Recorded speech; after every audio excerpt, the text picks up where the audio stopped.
গাছই মরে যাচ্ছে, তাহলে আম কি করে হবে? ডিজেলের যে দাম, কীটনাশকের যে দাম, মানে মানে মাথা খারাপের মতো। বিষ প্রয়োগ করেও ততটা কাজ হচ্ছে না, যে তাপদাহ চলছে।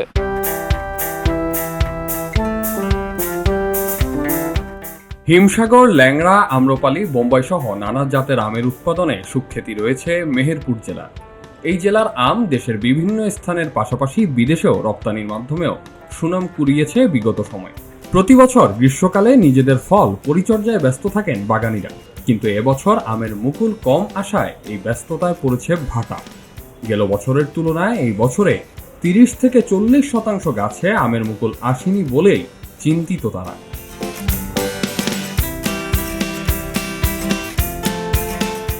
যে সকল গাছে আমের গুটি এসেছে, তীব্র খরতাপ সেগুলো ক্ষতিগ্রস্ত করেছে। বিভিন্ন ধরনের পোকার আক্রমণের পাশাপাশি ফল পুড়ে ঝরে যাচ্ছে বলে অভিযোগ বাগান মালিকদের।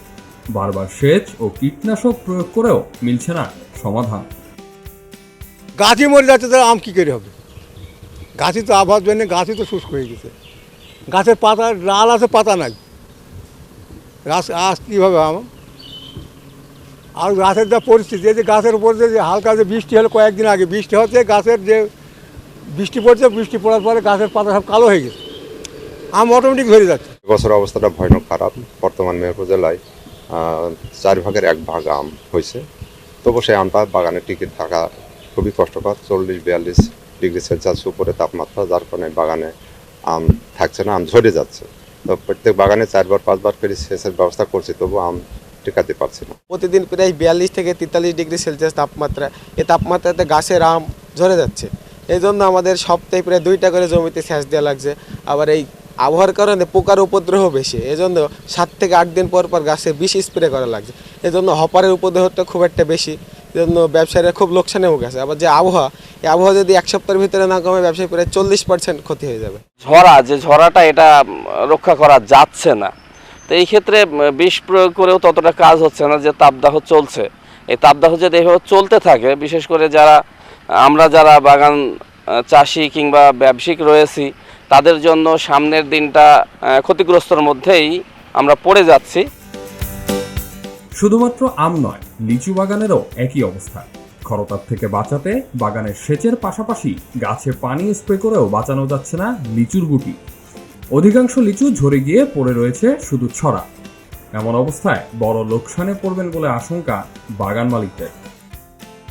একদিনে সেচ দিলে তারপর দিনে এসে দেখছি মাটিতে আর কোনোই নেই, রসও নেই, কিচ্ছু পাচ্ছে না। আর এই যে ডিজেলের যে দাম, কীটনাশকের যে দাম, মানে মানে মাথা খারাপের মতো। কীভাবে মাথা খারাপের মতো? দেখা গেল যে আমরা ছত্রাকনাশক স্প্রে করছে, সাথে সাথে কীটনাশক স্প্রে করছে। যেই আমাদের 10 দিন হয়ে যাচ্ছে, দেখা যায় ঔষধের লেভেলে, কীটনাশকের লেভেলে লেখা থাকছে 12 দিন পর স্প্রে, কিন্তু যেই 6 দিন হয়ে যাচ্ছে আর দেখা যাচ্ছে স্পট পড়ছে লিচুতে। এতে আমরা খুবই মানে আর্থিকভাবে প্রচুর খরচ হচ্ছে আর কি। আমরা পানি দিচ্ছি এবং স্প্রে করছি। স্প্রে করার পরেও আমরা এই লিচুটা ঝরা কমানো কিংবা লিচুটা যে এতে থেকে যাবে, সেইটা সম্ভব হচ্ছে না। পানিতেও কোনো কাজ হচ্ছে না। তো এই ক্ষেত্রে আমরা অনেকটাই হতাশার মধ্যে রয়েছি। যারা লিচু এবং আম চাষি রয়েছে, বেশিরভাগই ঝরে যাচ্ছে। আপনারা দেখতে পাচ্ছেন শুধু ডানটি পড়ে রয়েছে। আম ও লিচুর মুকুল কম আসার ফলে এবার লক্ষ্যমাত্রা পূরণে বেগ পেতে হবে বলে জানাচ্ছে কৃষি বিভাগ। তাই তাপদাহ থেকে ফল বাঁচাতে বারবার সেচ প্রয়োগের পরামর্শ এই কৃষি কর্মকর্তা। এই হিটওয়েভের কারণে আমাদের ফল ধরে যাচ্ছে কিছুটা। আমরা এই ফল ধরা থেকে রক্ষা পাওয়ার জন্য চাষিদেরকে সেচ দেওয়ার বলে পরামর্শ দিচ্ছি। গাছে গোড়ায় নিয়ে পানি ধরে রাখতে হবে 2 থেকে 2.5 সেন্টিমিটার, 2.5 থেকে 3 ইঞ্চি, এবং সম্ভব হলে গাছে পানি স্প্রে করতে হবে।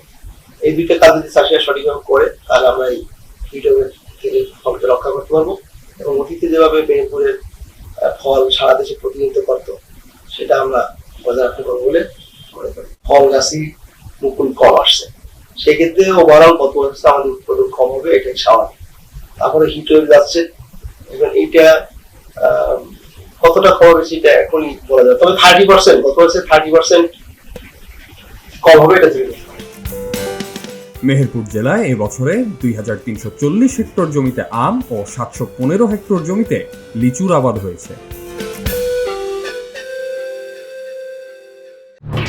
এলো খবরের কাগজ, নিখাদ, নির্ভীক, নিরপেক্ষ।